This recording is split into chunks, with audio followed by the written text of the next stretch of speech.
ఆమె పాదయాత్ర చేయకపోతే ఈ రోజు జగన్ పార్టీ ఉండేది కాదు.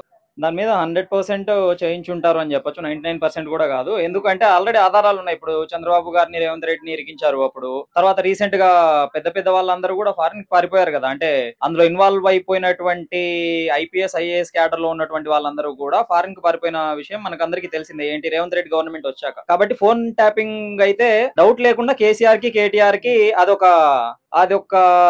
ప్రవృత్తి అయిపోయింది. వాళ్ళ వృత్తి రాజకీయము, ప్రవృత్తి వచ్చేసి ఫోన్ ట్యాపింగ్.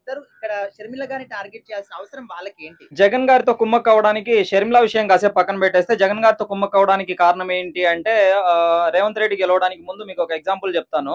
ఇది నాగార్జున సాగర్ డ్యామ్ పైన అనుకుంటాను. జగన్మోహన్ రెడ్డి ఓవర్ నైట్, అంటే రేపు ఎలక్షన్స్ ఓట్లు వేయాలి తెలంగాణ ప్రజలంతా కూడా. తెలంగాణ ప్రజలు రేపు ఓటేయాల్సి ఉంటే ఈ రోజు నైట్ పోలీసుల్ని పంపించాడు నాగార్జున సాగర్ డ్యామ్ మీదకి అనుకుంటాను. Nagarjuna Sagar or Srisailam, I don't know. అంటే ఇద్దరికి కూడా పరస్పరం నీటి పంపకం ఉన్నటువంటి ఒక ప్లేస్ కి పోలీసుల్ని పంపించాడు. అంటే ఏంటి అంటే, అరే కేసీఆర్ ఓడిపోతే గనక రేవంత్ రెడ్డి గెలిస్తే ఇంకా ఆంధ్ర వాళ్ళు పెత్తనం చెలాయిస్తారు అనే ఒక ఫీలింగ్ తీసుకురావాలి. తీసుకొస్తే అప్పుడు కేసీఆర్ గెలుస్తాడు. కేసీఆర్ గెలిస్తే జగన్ కి అక్కడ సపోర్ట్ చేస్తాడు. నెక్స్ట్ ఎలక్షన్స్ లో జగన్ కి సపోర్ట్ చేశాడు అంటే ఇద్దరు కలిసి కేసీఆర్ ఇక్కడ ధనిక రాష్ట్రం అని చెప్తూ తెలంగాణ అడుగు తినేలా చేశాడు. ఇప్పుడు పాపం రేవంత్ రెడ్డి అక్కడో ఇక్కడో అడుక్కొచ్చి ఎలాగోలాగా జీతాలు ఇస్తున్నాడు.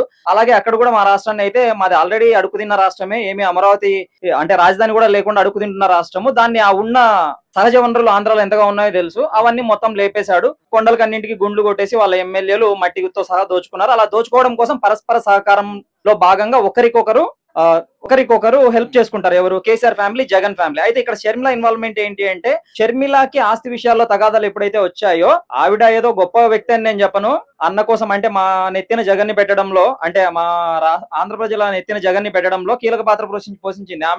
ఆమె పాదయాత్ర చేయకపోతే ఈ రోజు జగన్ పార్టీ ఉండేది కాదు. కాబట్టి ఆమెను కూడా నేనేం సమర్థించాలనుకోలేదు. కానీ ఆమె బయటకు వచ్చాక, ఇంకా మనం సినిమాలో చూసాం కదా, ఏదో సినిమాలో పదవి కోసం తండ్రిని చంపేయాలని చెల్లిని చంపేయాలని అన్న, ఇలాంటి స్కెచ్లు వేసుకునే ఫ్యామిలీస్ ఏవైతే ఉంటాయో, ఒకవేళ అలాంటి లక్షణాలు వీళ్ళకు ఉంటే ఒకరికి ఒకరు పొసగనప్పుడు ఆటోమేటిక్ గా ఆమె బయటకు వచ్చేసింది. ఇప్పుడు ఎవరితో, చంద్రబాబుతో మాట్లాడుతుందా, మోదీతో మాట్లాడుతుందా, ఇవన్నీ తెలుసుకోవడం కోసం జగన్, కేసీఆర్ కలిసి ఫోన్ ట్యాపింగ్ చేసి ఉంటారు ఖచ్చితంగా.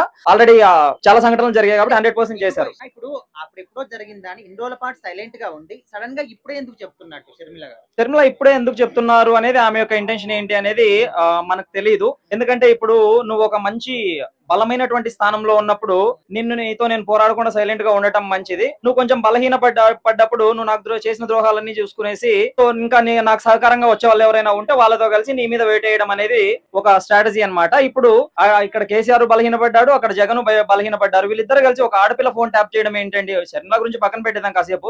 ఒక ఆడపిల్ల ఫోన్ ట్యాప్ చేయడానికి లేదా మీకు?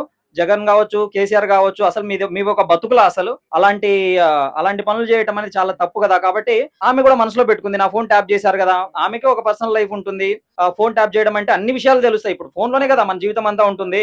సో అనుకునేసి ఆమె వెయిట్ చేసింది సరైన సందర్భం కోసం. ఇప్పుడు వాళ్ళ బతుకంతా కూడా బయట పెట్టేసింది. ఎందుకంటే వాళ్ళ వ్యవహారాలన్నీ ఇట్లాగే ఉన్నాయి కదా. మంగళగిరి కూడా ఇట్లాగా నాశనం చేశారు కదా.